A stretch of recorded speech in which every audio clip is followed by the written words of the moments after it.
In this video, I am going to explain 5 organs that have relationship with diaphragm.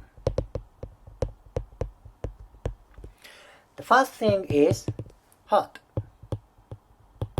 Next one is lungs. Then esophagus, which you don't see in this picture. Next one is stomach and liver. These internal organs have relationship with diaphragm. So, if one of these organs get dysfunction, that can affect diaphragm. Vice versa, if diaphragm gets dysfunction, that can affect these internal organs. That is why this relationship is very important. Let me explain lungs and heart first. Okay, you see lungs on right side and left side. What is primary function of lungs and diaphragm? That is breathing, of course, right? When diaphragm contracts this way, air comes in from mouth and air goes to lungs. Now our body can exchange oxygen and carbon dioxide, right? Very important function. Now, what happens if you have asthma or some kind of lung disease? That can affect diaphragm. Or when diaphragm is not working very properly, maybe it's hard to breathe in. Why? Because diaphragm is breathing muscle. If this breathing muscle doesn't work, you can take air, right? That is why diaphragm is freaking important for breathing, right? Of course, lungs are also important. I think this is very basic. I started with basic kind of a relationship. Let's move on to heart. This is heart. There is membrane covering heart, that is pericardium. Pericardium. By the way, there is membrane inside of abdomen and thorax, such as peritoneum and pleura for thorax. Pleura for thorax, peritoneum for abdomen. Same as other membranes, heart is covered by pericardium. Now, if you look carefully, heart is on top of diaphragm. Extension of pericardium kind of connects heart and diaphragm. This part is called phrenico-pericardiac ligament. Phrenico-pericardiac ligament. This is not particularly ligament, this is elongation of membrane, but anatomy books say this is phrenico-pericardiac ligament. Okay, ligament. What happens when diaphragm doesn't work very properly? Maybe there is tension around heart. Pericardium gets tension. Maybe this internal tension can affect whole thorax. I don't say tight diaphragm can directly affect function of heart, such as increasing heart rate, decreasing heart rate. Nah, it's not very quite possible. I don't feel that way. However, when membrane of heart is affected by diaphragm, maybe mechanics of thorax can be affected. Does it make sense? Do you know what I'm talking about? Thus, membrane and ligament inside of thorax is very important, particularly that is next to diaphragm. Okay, let's move on to next one. Esophagus. This part is esophagus. Esophagus penetrates diaphragm, then it becomes stomach like this, right?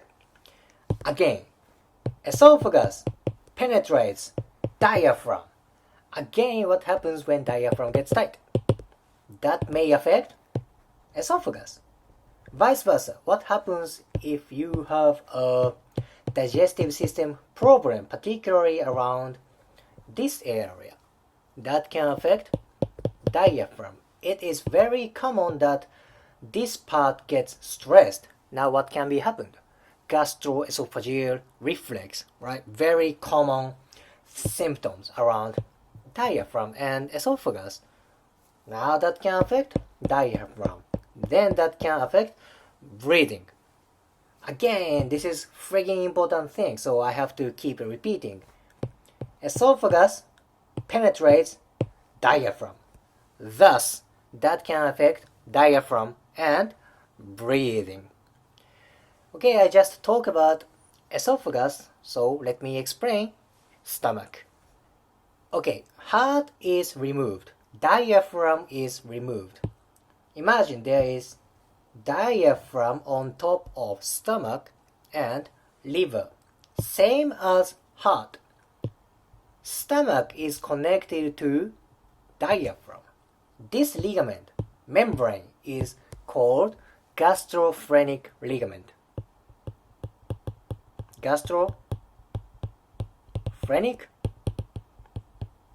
ligament. Again, this is not particularly ligament. This is elongation of membrane. Anyhow, stomach and diaphragm is connected by connective tissue.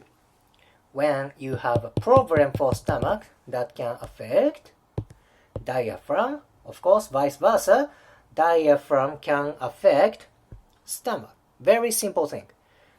This is very common that if you have a stomach problem, that can affect left shoulder via phrenic nerve connection. This is very interesting thing. Please remember phrenic nerve. I will talk about this nerve, this connection for liver. Stomach problem can affect left shoulder. Of course, that can affect diaphragm. Now let's move on to last one, liver. Liver is connected to diaphragm as well. However, this is very, very wide, broad connection. There's membrane, connective tissue that is connecting liver and diaphragm on right side. This connective tissue is right triangular ligament. If there is right triangular ligament, there is left triangular ligament.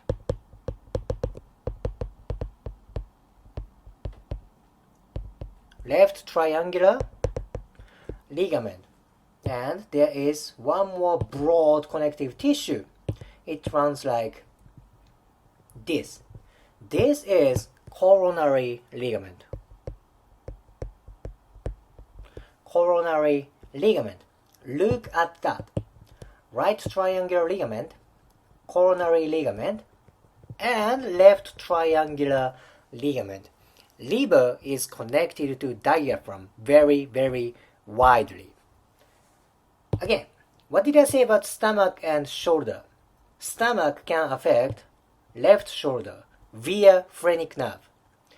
Same thing. When liver is restricted, that can affect right shoulder via right side phrenic nerve. It's like that. Plus, liver is connected to diaphragm very, very widely. Thus, there is more attachment surface with phrenic nerve. That is why tension around liver and diaphragm can strongly affect right shoulder. Space between stomach and diaphragm is not as big as liver and diaphragm. Does it make sense? So that is why liver can strongly affect right shoulder. In this video, I explained 5 internal organs that have a relationship with diaphragm. If you liked today's video, please hit the like button, comment, and subscribe. See you next video.